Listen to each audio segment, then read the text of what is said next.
said you should not drink for at least 4 hours before coming to work.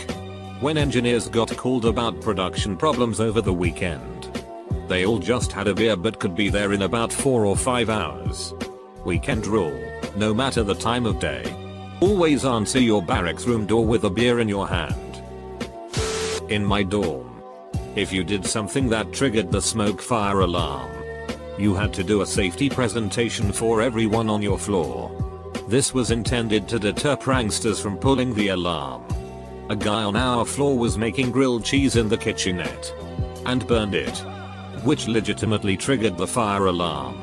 Afterwards, he explained, assuming that since it had been a legitimate alarm and not a prank, that he wouldn't have to do a presentation.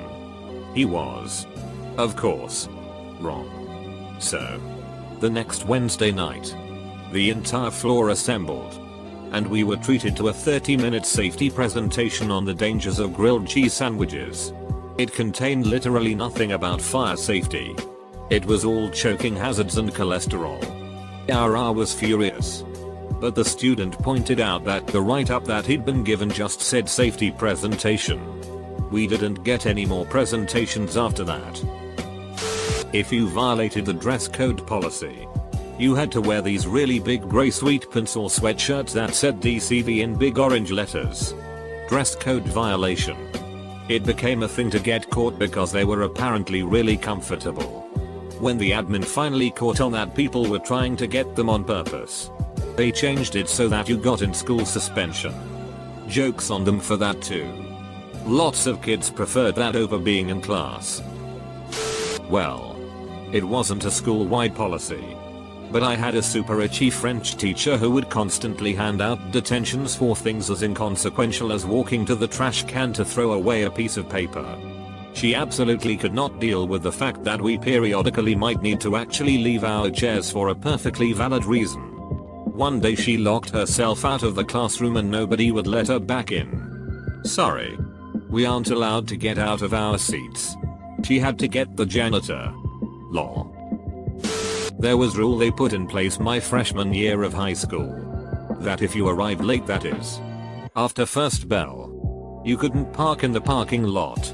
You'd have to park at the gas station down the highway and walk to school, making you even more late.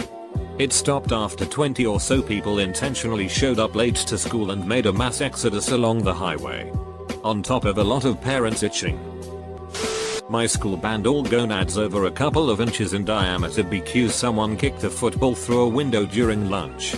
Most of us that walked home walked past the woods by the golf course and had a ready supply of golf gonads as a result. Golf gonads were allowed under the new rules due to their size. 3 broken windows in one lunch period later they weren't. When I was in kindergarten, during the morning announcements one day they came on and said, and please no throwing snowballs. There is a chance you might accidentally get some rocks in them. You could see on the faces of all 20-some students the realization that OMG we could put rocks in them. I'm a programmer. On a previous job, the developers and teams were measured by the number of feature requests they completed. We figured out to subdivide everything to blow it up into the maximum number of feature requests possible. A manager might request a new report. We'd set up separate feature tickets for create button, make button blue, make button respond when clicked, implement business logic, display results in grid, allow sorting of grid, and so on. We'd subdivide a one-day task into 21-hour tasks. Management loved it. Our team looked 20 times as productive, despite deliberately slowing ourselves down with red tape. Work wanted everyone to come in even when sick so my boss can inspect me if I can work or not. Doctor's note not accepted since they can be fake.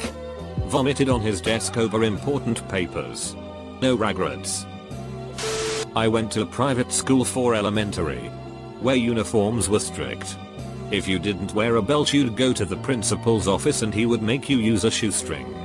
Well, when he opened the drawer there was like 6 different colors and everybody thought it was really neat, so for a short period of time there was a bunch of kids coming to school with no belts so they could wear their lime green shoestring belt. Don't do anything unless directed by your boss. Any deviation from this will result in write-up termination. This was a very literal directive from upper management that took place after an office incident. Our work is very fluid, and our team alone contained 20 people. Needless to say, productivity hit unfounded lows. No running during recess. It was made because some kid in the second grade ran and tripped. So for whatever reason, they restricted running for all grades K, 5th. Everyone should know that when you ask a 5-10-year-old to not do something, that's the next thing they're going to do. They started running in the halls, the cafeteria, the classrooms, and you bet your ass they ran outside. After a week, the teacher stopped enforcing it and everyone stopped caring. Edit, can't believe you people believe such an obvious lol mayo. My senior year of high school, some guy in my class got an in-school suspension for wearing a headband. He had long, curly hair, so the next couple weeks almost every guy on the football team started wearing headbands in protest. Keep in mind that girls could wear headbands, just not guys. No one really understood this rule. Edit, this took place right in the middle of football season. A school in my area jacked up the cost of the parking pass. People protested by not buying the pass. Instead they rode the bus. Funny thing is, the county really relies on juniors and seniors driving because they don't have enough buses for all the students. The parking pass fee dropped. People drove again. Don't ever let them tell you driving to school is a privilege. They need you to drive to school. Our school made it so you couldn't play dodgeball anymore. So what happened was that the gym teachers came up with this new game called Fireball. The rules are there are gonads in the middle of the gym, people go on 2 separate teams, go 4, and if you get hit you're out. If you catch a ball you okay, so it was basically dodgeball. Then Fireball was banned. So now there's this new game called Pinball, which isn't involving the machines unfortunately, but it's basically dodgeball Fireball, but there's bowling pins that need to be knocked over as well. I think they just gave up after a while. Zero tolerance, which means if you are involved with fighting, you will be kicked out. No questions asked. They think it would means no more fighting. Nope. It means if the bully is beating up a kid, no one would step in, for fear of involving with the fight and getting kicked out. No one would snitch because it means the bully will target you next. And now you are involved in fighting and get kicked out. It is a sheep policy. They started a no gum rule that made a lot of junior high kids start a black market for gum. This has probably happened lots of times. One of my teachers spotted a guy chewing and gave him the usual "well, I hope you brought enough for everybody." Whereupon he got up with a fistful of gum and started handing it out. She didn't send him to the principal, but she never tried that line again. Overtime is paid in free time instead of money. 3 people quit so far. More people planning to. No new hires to be found. It's probably just a matter of time before this shop closes down. That's wage theft, and the Department of Labor takes that stuff very seriously. My JR high school adopted a policy to not allow kids to loiter in groups of 5 or more, in attempts to crack down on gang mentality.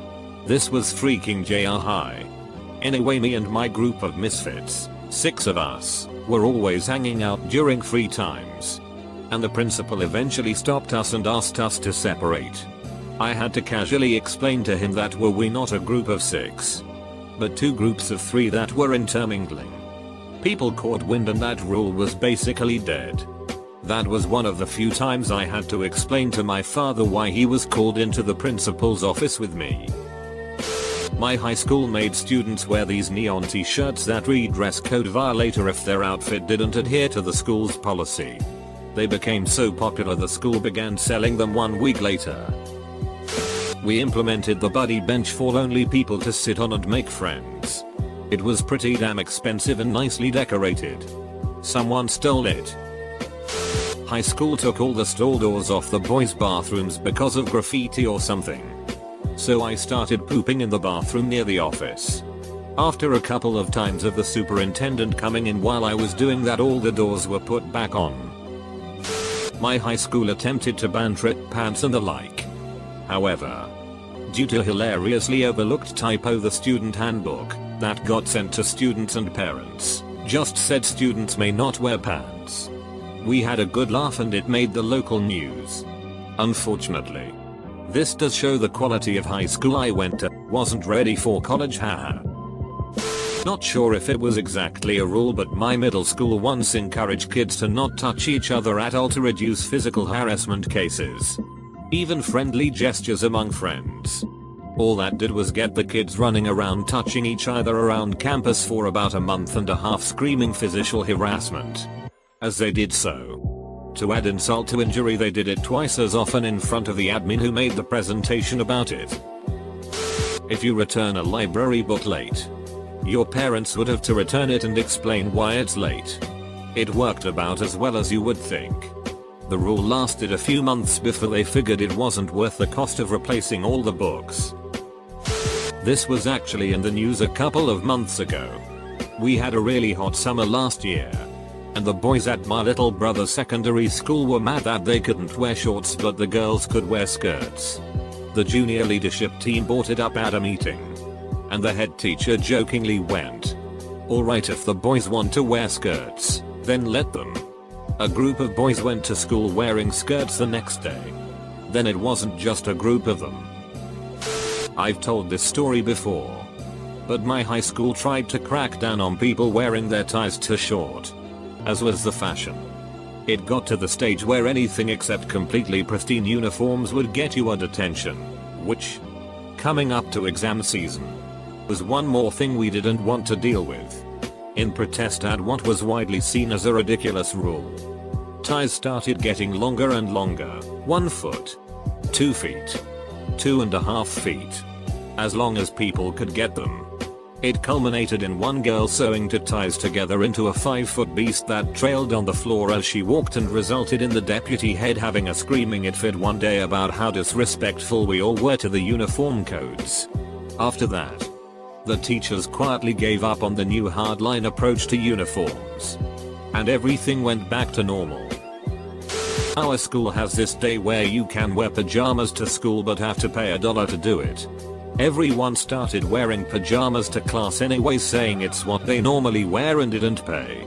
The school got rid of PJ Day. Edit, typo. No short skirts rule at my high school resulted in a sharp increase of yoga pants. All the guys at my school saw this as a net gain and did a good job of not advertising our collective appreciation, for fear of ruining a good thing. In middle school I got sent to the office for too short shorts. They called my mom. My mom read them the riot act. My shorts weren't that short. We got a new manager for our office. She was an outside hire and was trying to prove herself quickly. And she was obsessed with efficiency. So, her first week here she sent out this very rudely worded email about employees eating at our desks. We have a very small break area, 4 tables, and we have about 300 employees here, and that we all had to stop eating at our desks because it was not efficient to eat and try to work at the same time. Through a coordinated effort by some of the more sassy people at the office, they all had their lunches at the same time and filled the break room with about 90 people, elbow to elbow, and they all ate standing up. Literally. The next day after that happened, she sent out a follow-up email saying that we could eat at our desks, but she advised us to take a break from our work from time to time. It was pretty funny. At my college, my dorm used to have this thing called Malt Mondays. Someone would go around knocking on doors at around 8 or 9 PM asking if you wanted to order a 40 ounces. Then they would go on a run to the liquor store and buy them for people that ordered them. We would then all hang out outside drinking 40s and listening to music until security came and told us to take it as inside. It was a fun tradition we had. But the dean hated it. He decided to fund his own Malt Mondays. But instead of malt liquor, he wanted to draw people in with free chocolate malts. What ended up happening is people who did the regular Malt Mondays and wanted a chocolate malt would just go to that one first, get a free treat, and then leave to go and drink 40s. No more smoking at the front gate during recess and lunch. Then the smokers started leaving at recess and didn't come back the rest of the day. When smartphones were starting to become popular, my school had a zero tolerance for phones policy. Having your phone out resulted in an immediate suspension. My phone went off in class my freshman year and I got suspended for that. Keep in mind I was that kid badge had a 4.0. Never broke any rules.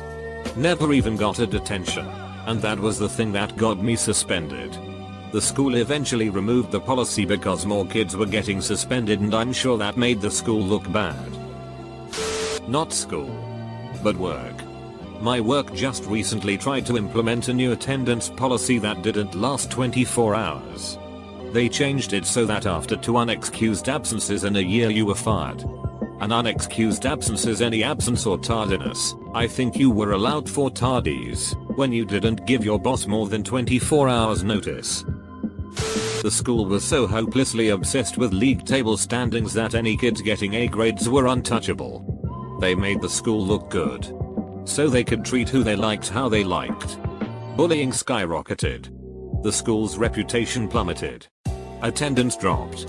And their precious league table results followed. They put winning points ahead of the duty of care to the children. Hunts.